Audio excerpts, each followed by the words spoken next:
সুখের খামার এগ্রো ভিলেজের এই প্রজেক্টের অবস্থান কেন বগুড়াতে? এই সুখের খামার এগ্রো ভিলেজ করার জন্য আমি মনে করি যে সবচেয়ে উপযুক্ত স্থান হলো বগুড়া।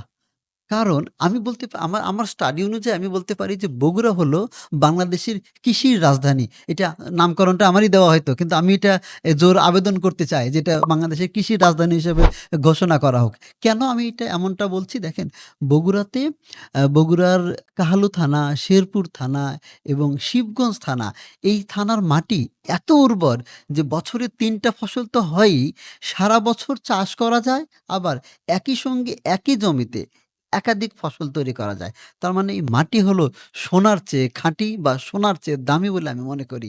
আরেকটা গুরুত্বপূর্ণ কারণ আছে। আমরা যেহেতু কৃষির সঙ্গে লাইভস্টক নিয়ে কাজ করি, যেহেতু ওই আমাদের বগুড়া থেকে খুব কাছাকাছি অঞ্চলে বর্ডার রয়েছে।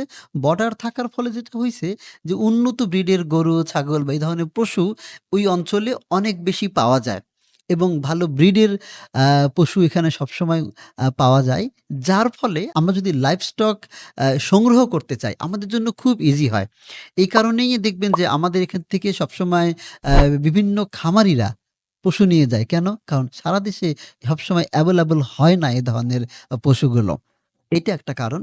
২ নম্বর কারণ হলো আপনারা দেখবেন যে গত ১৫-১৬ বছর আমাদের বগুড়াতে খুব বেশি ডেভেলপমেন্ট হয় নাই। সেটা যে কারণেই হোক, এখন ইতিমধ্যেই গত ১ বছরে একটা ব্যাপক পরিবর্তন শুরু হয়েছে বগুড়াতে। ইতিমধ্যেই বগুড়াকে একটি সিটি কর্পোরেশন ঘোষণা করা হয়েছে। জোর গতিতে কাজ শুরু হয়েছে এয়ারপোর্টের, যেটা আ আগামী বছর জুন-জুলাই নাগাদ উদ্বোধন হবে বলে আমরা জানতে পেরেছি। একই সঙ্গে রেল লাইনের কাজ শুরু হয়ে গেছে এবং আমাদের ঢাকা থেকে বগুড়া যে রোডটা, এটা একটা হাইওয়ে এক্সপ্রেস এখন।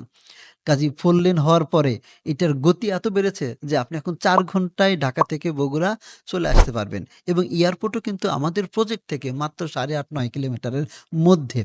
এছাড়াও আরো কিছু ঐতিহাসিক ব্যাপার যদি আমি শেয়ার করি, ঐতিহাসিকভাবে বগুড়া অনেক সমৃদ্ধ।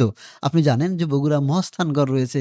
সেই ২৫০০ বছর আগে এখানে একটা রাজধানী ছিলেন, যেটার এখন হয়তো ধ্বংসাবশেষ, কিন্তু মানুষ দেখতে চায়। তো ঐতিহাসিকভাবে আপনি এটা দেখতে পারবেন। বেহুলা লক্ষীন্দারের বাসরঘর রয়েছে, আমাদের আ রয়েছে ভাসু বিহার। এটা একটা প্রাচীন ইউনিভার্সিটি আমরা বলতে পারি, জ্ঞান চর্চার জায়গা। আমি তো মনে করি যে এখানে জ্ঞানী মানুষ এইজন্যই হয়তো বেশি, যেখানে পূর্বপুরুষেরা তাদের জ্ঞান চর্চা করত। আমি ৪ টা কারণ এখানে উল্লেখ করলাম মাত্র। একটা হলো কৃষির জন্য, একটা হলো লাইভস্টক এর জন্য, একটা হলো কমিউনিকেশন এবং হলো ঐতিহাসিকভাবে। এরকম আরো অনেক আছে। এই ৪ টাই শুধু না। তো এই কারণে আমি মনে করি যে বগুড়াই করাটা বেস্ট হয়েছে এবং বগুড়াতেই হওয়া উচিত ছিল।